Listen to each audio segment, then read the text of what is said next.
Hello, my name is John Stewart Mill. I was born in 1806 and died in 1873. In my time, I was well known as British philosopher, economist, moral and political theorist, administrator, and even as the most influential English-speaking philosopher of the 19th century. I was very influential in my time, influencing other great philosophers after me, and with my strong views, never have I compromised my principles.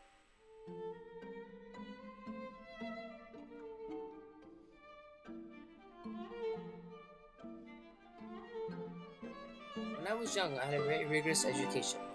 I had learned Greek and Latin by 8 years old, and by the age of 14 I had read most Greek and Latin classics, had a wide survey of history, and had done extensive work in mathematics and logic. My education was taken according to the principle of Bentham's associationist psychology, with the objective in making the young me a leader in the views of philosophical radicals.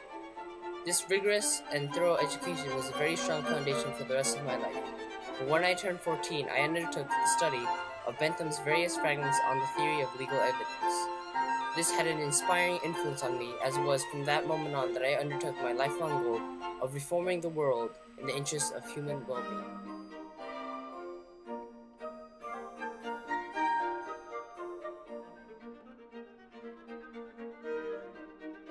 The main problem that I worked with was simple, yet one that was very hard to solve. I simply aimed at the improvement of humankind, to make the world a better place in the interests of humans.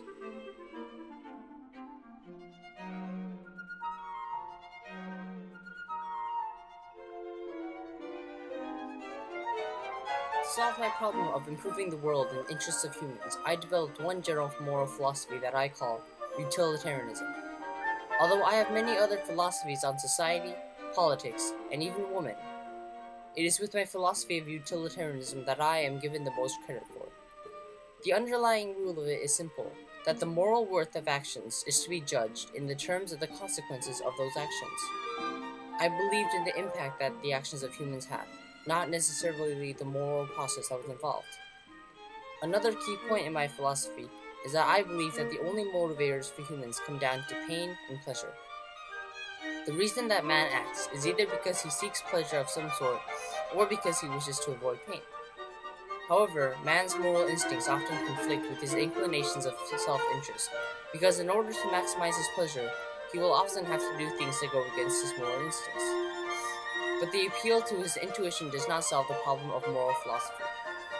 It is no more than a fact that we feel better about some consequences rather than others, and that we often feel that our consequences are better than those that which others have.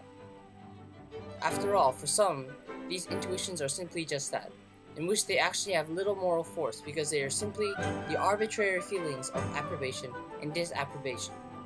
That is why I argue that the worth of actions comes from its impact, not the moral intuition that was involved, and that the only way to maximize pleasure is with the moral.